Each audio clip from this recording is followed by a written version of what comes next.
So series, it's cybersecurity headlines.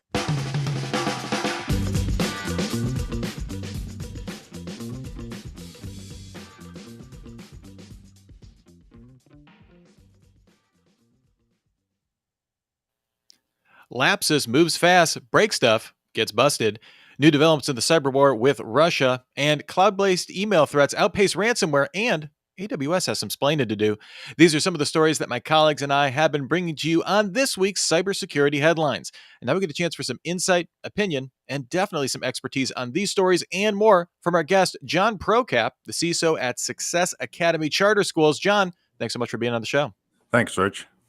All right, of course, before we move on, we want to thank our sponsor, Varonis, Zero Trust, Zero Damage. Remember, you can join us on LinkedIn Live if you want to do so. Go to CISOseries.com, look for the Week in Review page. You can find the link there. We've got about 20 minutes, though. Can't wait for you to find that link. We got to jump right in. Our first story here, Lapsus hits Microsoft and Okta.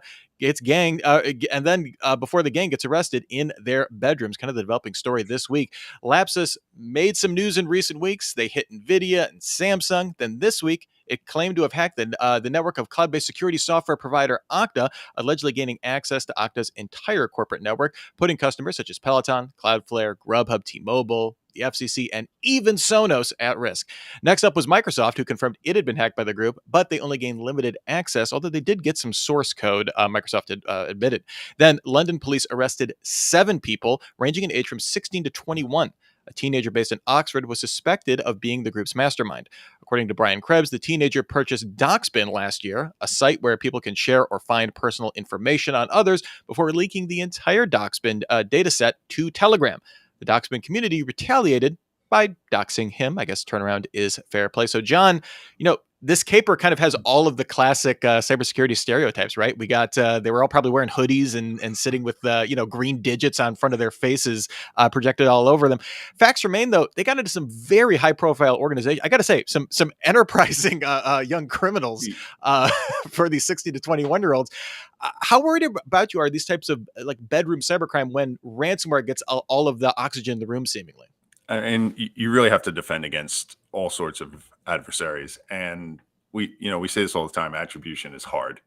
So it shouldn't matter generally who your attacker is. You really have to figure out what your top assets are and secure them. That said, yes, big names like Okta or Microsoft getting hit, they're going to make headlines. Number one, don't panic. There's plenty of that going around in the media, a lot of speculation, a lot of things on Twitter. If you read InfoSec Twitter, people are going all over the place. And the picture's a little clearer now, but when this first dropped, it seemed like digital Armageddon. You really have to look at your logs, what's going on in Okta, or if you use another identity provider, what's going on there. And this just is something you should be doing all the time. Is there unusual activity? Do you have users logging in from countries where you don't have users? Make sure you've got a plan to deal with this. And if you are notified by one of your providers, or you suspect something, or you see something in your logs, go to your incident response procedures, because you should have a plan. You should have a process. You should have your teams and your executives aware of what's going to happen when something bad happens. So, you're sticking to the script, sort of. Yes, you have to improvise because maybe you didn't have a plan. Hey, our identity provider got taken out. But you have to figure out what you can do, what's the damage, and how do you contain it as quickly as possible, and then lessons learned for the next time. But I think the key here is just not to panic, not to blow this out of proportion, and to proceed from there. All right, our next story, developer sabotages their own NPM module, prompting open source supply chain security questions. Welcome to the world of protestware, I guess. The developer of a popular JavaScript component hosted on the NPM repository decided to protest Russia's invasion of Ukraine by adding code to their own component that would add or delete files on people's computers in a way they didn't expect. The component, called Node IPC, is a dependency of a variety of other projects, so it has kind of a wide blast radius here. Some experts believe that while developers, have the right to develop their own software, such acts risk damaging trust in the open source ecosystem, which has faced increased supply chain security challenges in recent years. John, I'm just curious, what's your take on this? Well, it's another open source problem. And this is I'd call it an unforced error or a self-inflicted wound. I mean, I'm sympathetic to the protester protesting the Russian invasion. But if you're using this code in your enterprise application, now you've got vulnerabilities that you hadn't thought of. So it'd be interesting to see how this affects open source review going forward. You have another instance of, yes, it's different than a malicious attacker, but it's still code that really can't be relied upon. So how do you drill into that? How do you make sure that what you're using is secure? I would also not be surprised if some companies just continue to use these as usual because they don't have the capabilities to really vet all the open source software that's out there. And it is a lot easier to build apps using pre-built code than it is to build everything yourself. I'm wondering how much is this trust issue, I guess, a problem, given that so many giant companies now are not just dependent on open source code, but like the most active contributors to it. Is this going to be a situation of, if we see more things like this, is this going to be like all the big players just going to fork everything that they need so that they have more control over that while still keeping it in the open source world? I think to the extent that they can, they may, because when Log4j happened, and this was a much bigger issue, the biggest problem for a lot of organizations was not, hey, we run Java. Well, we don't run Java, but all of our suppliers do. Well, maybe we don't run JavaScript or we don't run this component, but we find out that one of our key applications, the front end depends upon it. Now you've got to go around and patch things because somebody decided to protest something, which you may or may not. I'm not commenting on the protest, but the functionality and the trust is an issue. So organizations may want to bring this in-house and then re-release it as a fork open source. But it really depends upon can they do that and still keep with their development timelines? Yeah, I mean, that is a massive undertaking. I'm just always reminded that I think it's an XKCD cartoon where it's like all of computing relies on like one guy updating, one dependency for the last 20 years for free. It's held together with duct tape. We have 20,000 people in our company, and there's two guys writing code in their basement, and that's what the whole thing's based on. I vaguely remember the comic, but yeah, I'm sure I'm misquoting it. All right, next here, cloud-based email threats surged 50% in 2021. According to Trend Micro, in a recent report, this uptick corresponds with a drop in ransomware and business email compromise detections as attacks become more targeted. The number of phishing attempts also doubled during the period as threat actors continue to target home workers.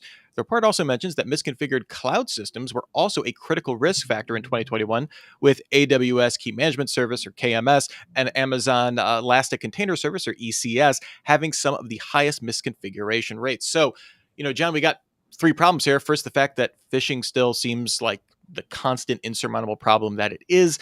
Second, that there's another emerging threat from the work from home culture. And we've kind of covered that on the show quite a bit. And then there's this whole, Amazon configuration issue. And I'm just curious about your thoughts on this report and kind of the findings. Yeah, I think phishing's always going to be the easiest way in until we find some other way of doing things other than emailing all the time. And because it's an easy vector, you're going to get hit. I mean, whether you actually suffer damage from that is another story. You have to educate your employees. You have to educate your contractors. You have to have what I'll call primary technical controls, harden your email system, possibly put a security gateway in place, secondary controls, things like MFA. If your password's compromised, but you're two-factor, you may not be compromised right away, and then you can detect it in the logs and reset the password, etc. And then it sometimes ends with incident response. If somebody's account is compromised due to phishing, or if money is out the door, how do you stop that? And how do you get it back? How do you recover? So there's a lot to think about in terms of phishing. And yes, it's going to become more and more targeted as the attackers get smarter. The other piece is with these Amazon services, it's the same problem, but a different venue. Vulnerability management, bad configurations is a top 5 problem and has been since I've been in the industry, which is a while.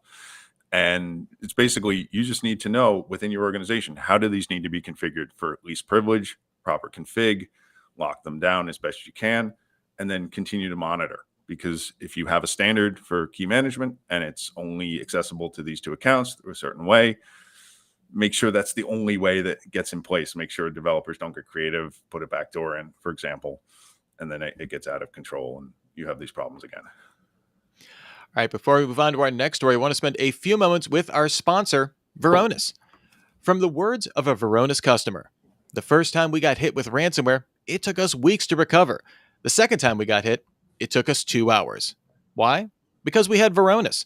Varonis reduces the ransomware blast radius and monitors our most important data automatically. Hear more at varonis.com/CISO series. Next up here, HubSpot hack impacts crypto companies. That was a tongue twister. I practiced it. I got it. The huge and well established marketing and sales platform HubSpot informed clients that a bad actor compromised an employee account, leading to a data breach that focused on customers in the cryptocurrency industry. Circle, BlockFi, Pantera Capital, and NYDIG were among the crypto firms impacted by the breach. Pantera had been using HubSpot as a CRM platform. It's probably what most people use it for, meaning hackers were able to access customer names, phone numbers, and regulatory classifications. HubSpot said no social security numbers were accessed and like most sensitive information. But, John, we were just talking about phishing schemes becoming more targeted. This seems custom made for a phishing scheme becoming more targeted, specifically around crypto.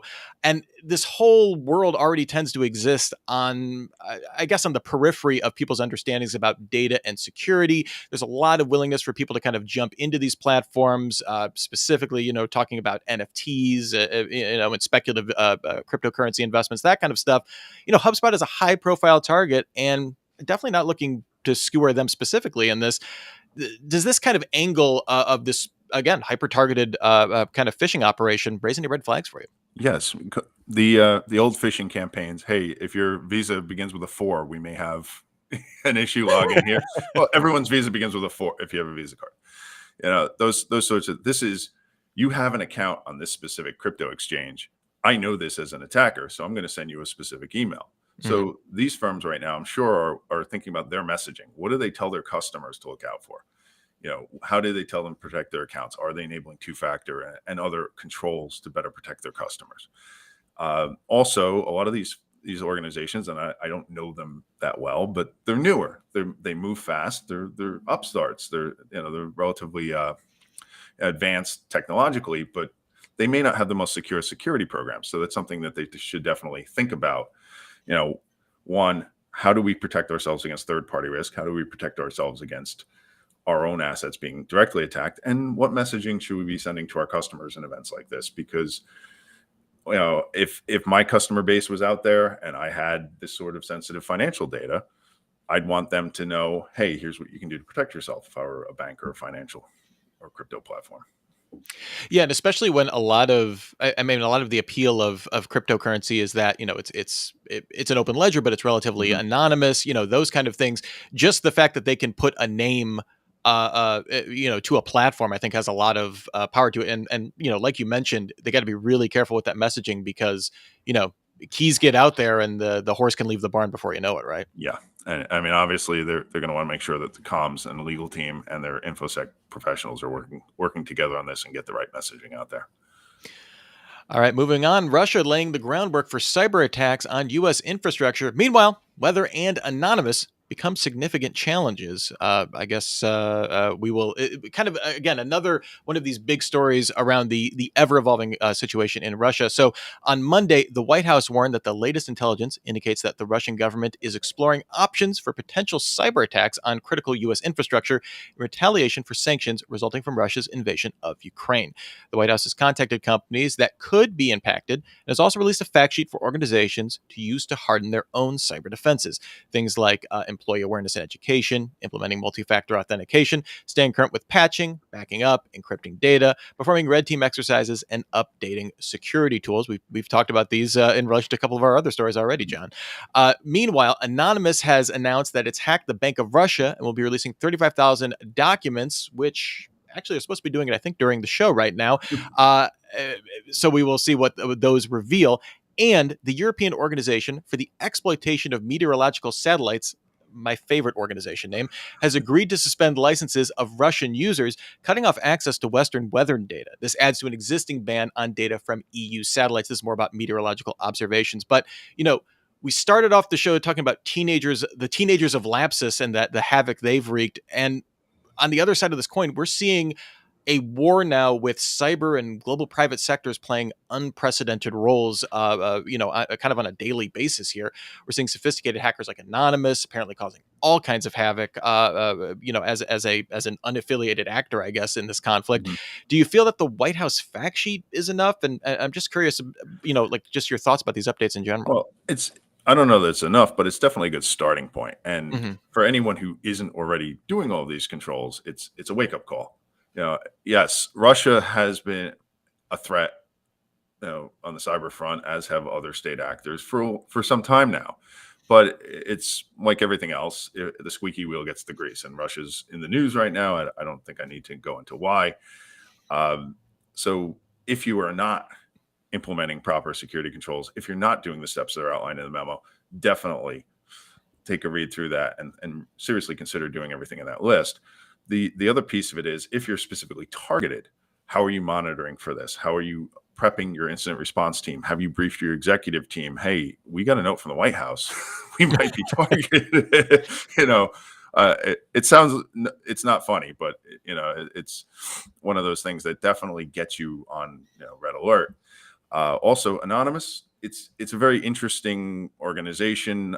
They're not always on the same side as the rest of us, and they happen to be targeting Putin and his banks right now. Be interesting to see what comes out of that. I mean, obviously, I would not endorse attacking a nation state such as Russia, because they may attack you back, and not just on the cyber front.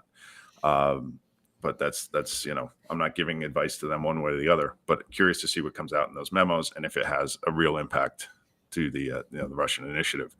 Weather data, also interesting. We continue to reduce Russia's capabilities by removing things from them. I believe this was due to not wanting to give intel for a nuclear or biological strike, chemical or biological strike, prevailing winds and all that sort of thing. There was an interesting comment on Twitter. Kevin Beaumont said something like, "It's interesting that we cheer the Ukrainians intercepting communications, but then when the Russians try to hack us back, it's like, oh my God, cyber war." It's something that was bound to happen. It's an asymmetric capability, meaning one person with a keyboard can do a lot of damage versus you have to send a lot of troops in to do similar damage. Not that we want to see that sort of damage, but it's something that the Russians are pretty good at, and we have to be careful for. We have to watch and harden our systems. All right, our next story here. CEA sees future in wafer-scale quantum computing chips. The Paris-based quantum computing startup C12 Quantum Electronics is working on the multi-qubit chips in conjunction with CEA, the government-backed French research institution. Qubits, which are short for quantum bits, are the fundamental yet extremely delicate building blocks of quantum computers. C12 says this new work is building from a breakthrough in manufacturing quantum chips on a 200-millimeter silicon wafer, and is being hailed as a leap forward toward the goal of commercializing quantum computing and manufacturing chips at scale. John, quantum computing, a lot of potential when it, kind of across. We're just starting to scratch the surface of being able to do quantum computing and realizing its applications. Any insights for this? I know there's definitely some hand wringing when it comes to cryptography and stuff like that. The implications. Yeah, I'm not going to talk about quantum computing per se, because other than this sounds very interesting and it's very powerful. I'm not a quantum computing expert, but the cryptography angle definitely relevant to our industry. It's a question of things need to stay secret. How long do they need to be secret? And if I can hack your password better with a quantum computer, change your password, we'll come up with a new way of hashing passwords. Okay, but if you have information that you need to keep secret for hundreds of years, and AES 256, 1024, et cetera, can keep it secure for a relatively long amount of time. What is quantum computing going to mean in terms of being able to crack that? Are we 5 years away from a computer that can smash every cipher that we have today? I don't know. And that's something that worries me as somebody who's responsible for privacy and security of data. And I imagine others in the industry are as well. Obviously, when we have quantum computers and everyone has them, we can use them to protect their secrets, as well as we can use them to break codes. But the first person who gets it, can they break today's codes really quickly? That's it. Yeah. It seems like right now we're I don't know, 5 years away from even the ENIAC stage, where there's one, or there are these giant quantum computers that take up a whole building or something like that. But the concern is not when we're using it for protein folding, and when there's a much more mass availability. Luckily, there are companies like IBM, Microsoft, just a ton of others that are putting in not just the programming backends, but thinking about okay, how do we deal with these types of things. Again, I don't pretend to be a subject matter expert on quantum computing, but I do follow how the industry is following it. So it's definitely on a lot of people's horizons, but it seems like the hardware is getting closer and closer and figuring that out every day. Yeah, it's another very powerful tool. How will it be used? Will it be used for good, or will it be used for malicious purposes? Well, one thing that's been used for good, of course, is the animated GIF. And we're going to be remembering the inventor of the GIF and the TRS-80 in our last story here. This week marked the passing of Stephen Willite, the creator of the graphics interchange format, the ubiquitous GIF, which I am pronouncing. He said it should be pronounced GIF. I personally am a GIF guy. However, I'm honoring his memory, so I will say GIF for this segment only. And he developed that while he was working at CompuServe. And of course, we need to remember John Roach, the inventor of the TRS-80, which for many people, the first computer being bought and being able to be built from Radio Shack. John, do you have any, kind of remembrances of maybe not the TRS-80, but of early computing days? Or have you gotten any family arguments about the pronunciation of GIF? Well, the TRS-80 was a monumental computer in terms of it helped people bring computing home. Prior to this, for our younger listeners, computers did not exist in the house. The PCs and Macs that we have today were a few years out, even still. My house, we had the Commodore. We had a Commodore 64. Before that, a VIC-20. I still have a Commodore 64 in the closet somewhere. It's a relic at this point, but it's John Roach. His contributions to computing, I think, are something that have led to what we have today, with everybody having computing devices in their house. As far as GIF versus GIF, I say hard G. I don't say graphics. I say graphics. He invented the format. He can call it what he wants. It's similar to Linux. Nobody says it that way, but that's how Linus Torvalds say we're supposed to pronounce Linux or Linux. So I follow the Northrop Frye method of interpretation on that. Is like what we interpret as being correct is probably the correct way to say it. So as much respect, GIF people, I love you. But GIF makes more sense to me. John, before we get out of here, any stories that were a thumbs up or an eye roller for you today? I think the biggest one is definitely the Lapsus gang. I mean, they got into Microsoft, they got into Octa. It turns out, allegedly, we don't know this for a fact, but the London police have arrested several teenagers, and it just goes to show you that anybody can be a threat. I don't mean to say that in a scary way, but you have to monitor for threats. You have to look at what are your top priority assets and protect those. And if they can get into these big vendors and you're a smaller company, it's something. It's just another call to be vigilant. And it's also a very interesting and evolving story. So I'm curious to see how it shakes out. Well, one person I'll never call a threat is John Procap, the CISO at Success Academy Charter Schools. John, thank you so much for being on the show. This was an amazing conversation. Where can people find your stuff if they're so inclined to check you out? I'm on LinkedIn. I'm the only John Procap, so very easy to find. Then there's the link on the page there. You can check it out if you are so inclined. We'll have that in the show notes as well. And of course, we want to thank our sponsor, Varonis, Zero Trust, Zero Damage. Remember to come back next week for Super Cyber Friday, which will be about hacking proactive security, an hour of critical thinking about continually testing your defenses to improve your security posture. That starts at 10 a.m. Pacific, 1 p.m. Eastern, followed by a meetup. And then we'll be back with another edition of the Week in Review, and that's Friday, 12:30 p.m. Pacific, 3:30 Eastern. You can, of course, get your daily news fix through cybersecurity headlines every single day. Give us 6 minutes. We'll get you all caught up. Until next week, I'm Rich Straffolino, reminding you to have a super sparkly day. Cybersecurity headlines are available every weekday. Head to CISOseries.com for the full stories behind the headlines.